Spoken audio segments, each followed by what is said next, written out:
especial pra você que tem um amigo da esquerda identitária, daquela esquerda que diz defender os negros, os gays, as mulheres, que diz ser tolerante, que diz ser defensora da democracia, dos direitos humanos, do amor, mas que ao mesmo tempo defende o Lula, né? A gente já sabe das várias atrocidades que o Lula já falou ao longo da sua carreira política, ao longo da sua vida, da sua militância sindical e por aí vai. Agora eu vou pegar aqui só frases que foram ditas em 2023, ou seja, atualíssimas, que é pra você sempre rebater, sempre jogar na cara daquele sujeito que diz: não, mas o Lula é um defensor de minoria, você é um machista, racista, fascista, homofóbico, nazista. Agora o Lula, ele é um democrata, ele é uma pessoa do amor. Esse é um vídeo especial pra você utilizar nessa ocasião e deixar o sujeito absolutamente sem resposta, porque assim, não sobra nenhuma minoria que não tenha sido ofendida pelo Lula em 2023. Bom, eu vou pedir antes pra você se inscrever no canal, você clicar no sininho para receber as notificações, compartilhar esse vídeo, deixar o seu like. Também lembrar que sou pré-candidato a prefeito da cidade de São Paulo. Se você quiser contribuir, é só você clicar no link aí na descrição do projeto Muda São Paulo, que a gente vai até o seu bairro.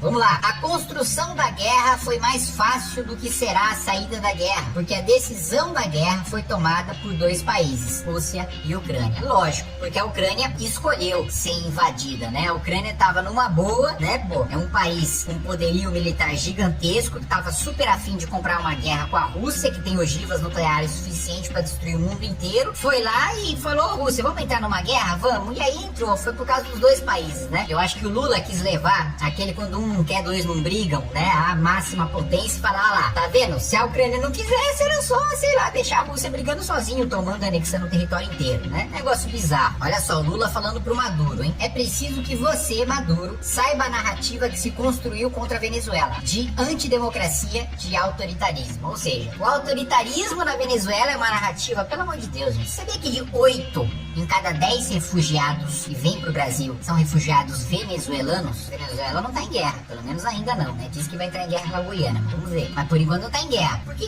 esse contingente de pessoas está vindo aqui do Brasil? Ó, evidentemente porque é uma ditadura sanguinária que jogou a população na miséria, enquanto a elite vive no luxo. E aí o Lula, que mandou aquela da democracia relativa ainda, quer colocar democracia relativa, né? Tem democracia que persegue, que tortura, que mata, né? Pô, se for de esquerda é democracia, se for de direita aí é ditadura, né? Mas o grande defensor da democracia falando que é só uma narrativa a ditadura da Venezuela, né? Claramente um sujeito que nunca conversou com um cidadão comum venezuelano, né? Putin não seria preso se viesse ao Brasil. Primeiro ponto a ser colocado aí: o Lula se coloca acima da lei, ele se coloca como imperador do Brasil e não como presidente, porque o Brasil é signatário de acordos internacionais que o colocam sob a jurisdição da Corte de Haia, e já há decisão, né, da Corte de Haia contra Putin, e o Brasil é obrigado a aceitar por força do próprio Poder Executivo ter assinado e do Legislativo ter chancelado. Então não tem essa. Aí ele diz na mesma entrevista, sendo dissimulado e mentiroso, falando que nem sei, nunca ouvi falar de esse Tribunal de Direitos Humanos. Aí ele vai lá e ingressa na Corte Interamericana de Direitos Humanos contra Israel. Ué, você não conhecia até ontem o tribunal, agora mal chegou no mandato, tá denunciando Israel, que tá se defendendo de um ataque terrorista, que estuprou, que matou, que torturou. Aí o país, o Estado Democrático de Direito, tá se defendendo, que tá errado, o grupo terrorista que tá certo, né? É negócio assustador. Nesse mesmo ponto ele colocou: ó, é um absurdo o Brasil ser signatário do Tribunal Penal Internacional. Falou: ó, porque os Estados Unidos não são signatários dele, a Rússia não é signatária dele. Então, eu quero saber por que o Brasil é signatário de um tribunal que os Estados Unidos não aceitam. Não, assim, pelo amor de Deus, né? Sujeitinho asqueroso, né? Transtorno mental é desequilíbrio de parafuso. Olha só o trecho, vamos ver o que ele falou exatamente. A OMS sempre afirmou que na humanidade deve ter pelo menos 15% de pessoas com algum problema de deficiência mental. Você pega o Brasil com 220 milhões de habitantes, se você pegar 15% disso, significa que temos quase 30 milhões de pessoas com problema de desequilíbrio de parafuso. Se fosse o Léo Lins falando que deficiência mental é desequilíbrio de parafuso, se fosse eu falando, se fosse o Danilo Gentili falando, se fosse qualquer pessoa de direita falando, no outro dia tinha voz de prisão, era capacitismo, todos aqueles influenciadores pelegos do governo que subiram a rampa do Palácio do Planalto junto com o Lula e nunca mais foram recebidos por ele, estariam militando aí na rede, querendo cancelar quem dissesse isso, mas já que é o Lula que disse, não tem problema nenhum.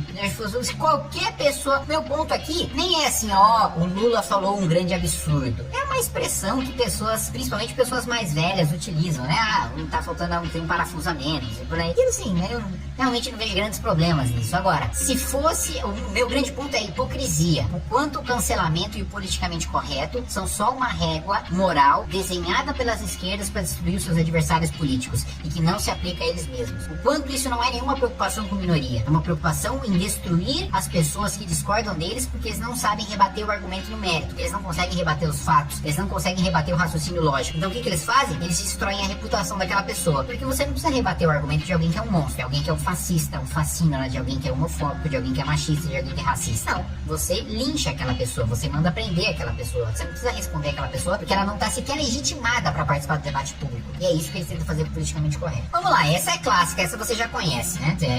É recente, mas já tornou-se clássica, das barbaridades do Lula. Nós brasileiros somos formados pelo povo africano. A nossa cultura, a nossa cor e o nosso tamanho é resultado de miscigenação de índios, negros e europeus. Esse é um primeiro ponto. Essa tese do paraíso racial, de que nós somos, né, fruto de uma grande miscigenação e que isso faz com que nós sejamos mais tolerantes, é extremamente criticada pelas esquerdas, né, por colocar que é uma falsidade, que é uma tentativa de mascarar o racismo no nosso país, que é uma tentativa de mascarar a escravidão, que é uma tentativa de diminuir a escravidão, que é uma tentativa de diminuir o valor da população negra. Então, só colocando o ponto nessa frase, já seria objeto de cancelamento e qualquer pessoa de direita seria cancelada pelos esquerdistas, né? Mas vamos continuar. Temos profunda gratidão ao continente africano por tudo que foi produzido durante 350 anos de escravidão. Ó, galera, obrigado aí, viu, por vocês terem sido escravos aí, a gente agradece. É isso aí, as palavras do Lula, que a imprensa não se escandalizou, as esquerdas não se escandalizou. O sujeito falou uma das maiores atrocidades, aí sim, o cara deu uma fala racista. Isso aqui não é mimimi, isso aqui não é politicamente correto, isso aqui, ó,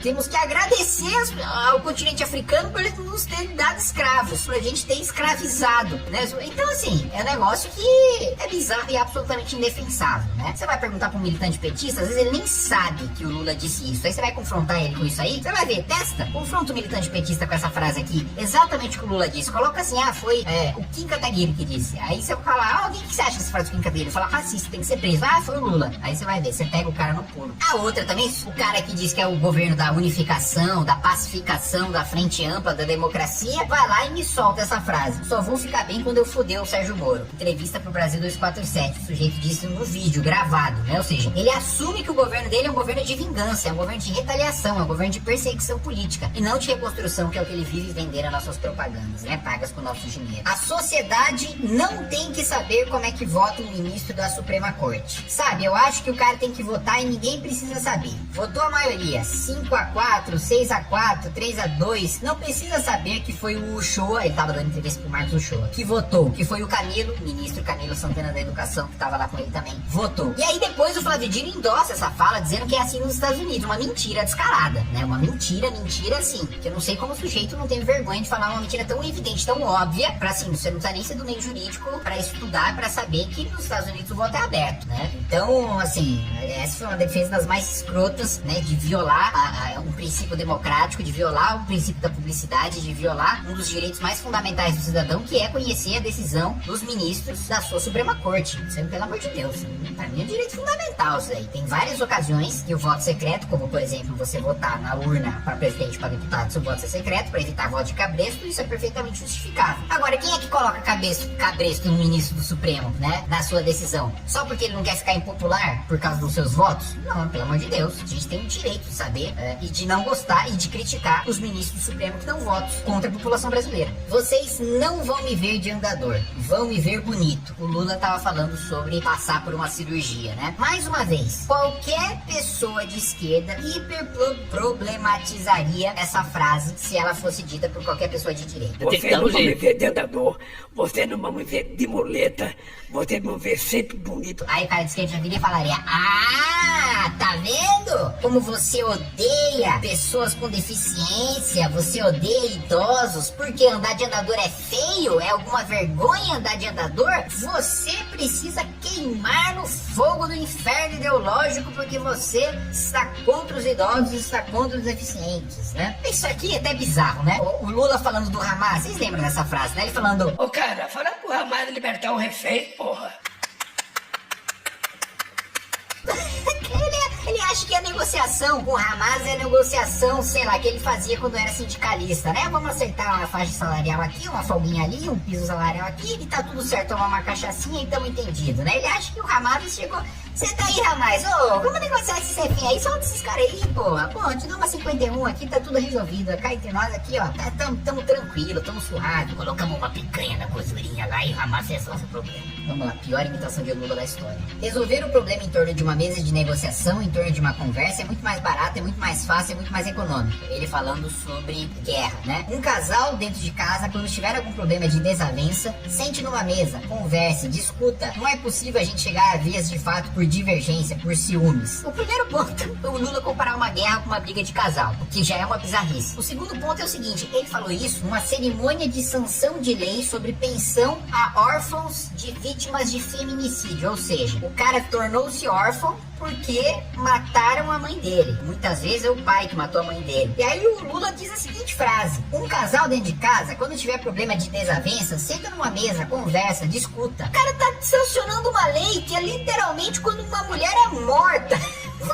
Como é que um caso, isso não é um caso de casal, né, de briga de marido e mulher, não se mete a colher, não é uma briga não, é um crime, você está matando uma pessoa, e aí não, o casal tem que se resolver lá. Isso aqui pra mim é um dos maiores absurdos de todos, né, e com endosso institucional ainda. Ele diz que Israel, né, é tão terrorista quanto Hamas. Veja só, gente, Israel é uma das democracias mais desenvolvidas e tolerantes do mundo. Israel, você possui a mais absoluta liberdade religiosa para professar a fé que você quiser. Israel possui em seu parlamento. Eu estive lá, inclusive um mês antes, quase 3 semanas antes dos ataques. Estive inclusive em Sderot, que foi justamente ali na fronteira com Gaza, e foi o primeiro lugar a ser atacado. Também estive do outro lado da fronteira, ali com a Síria, com o Líbano, onde fica o Hezbollah. Pois muito bem, ele diz que Israel é tão terrorista quanto Hamas. Como eu ia dizendo, Israel é uma democracia tão desenvolvida e tão tolerante que inclusive partidos extremamente radicais que defendem o fim do próprio Estado de Israel têm representação no parlamento.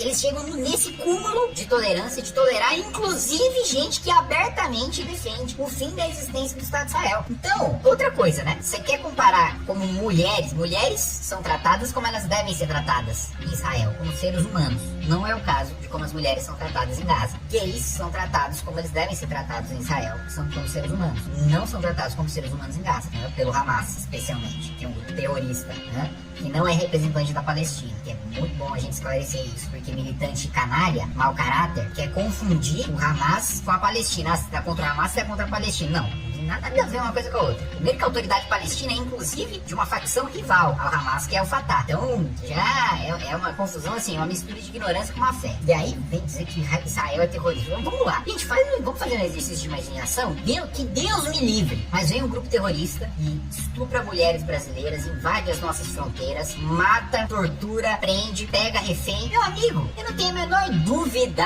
de que todo brasileiro no outro dia vai estar defendendo uma guerra aberta com todas as forças, quintuplicar o orçamento das nossas forças armadas se um grupo terrorista fizer isso contra a gente, pra gente retaliar, pra gente se defender. Eu não tenho a menor dúvida de que seria uma unanimidade na sociedade brasileira. A gente pode endividar o país o quanto quiser pra resgatar os reféns, pra trazer esses brasileiros de volta e pra matar os responsáveis por sequestrar. Eu não tenho a menor dúvida de ser uma unanimidade. Aí, um país que vive corriqueiramente com o terror, e aí quando sofre o maior atentado contra os judeus desde o Holocausto, vai se defender, é terrorista, tão terrorista quanto Hamas, pelo amor de Deus, né? E aí, a comemoração de que pela primeira vez no Supremo Tribunal Federal teria um comunista, que foi o caso do Flávio Dino. Isso pra mim, uma total e completa aberração, você comemorar uma pessoa que abertamente professa uma ideologia de extermínio em massa, uma ideologia autoritária, uma ideologia de genocídio, né? Ah, finalmente temos um comunista, um defensor de genocídio no Supremo Tribunal Federal.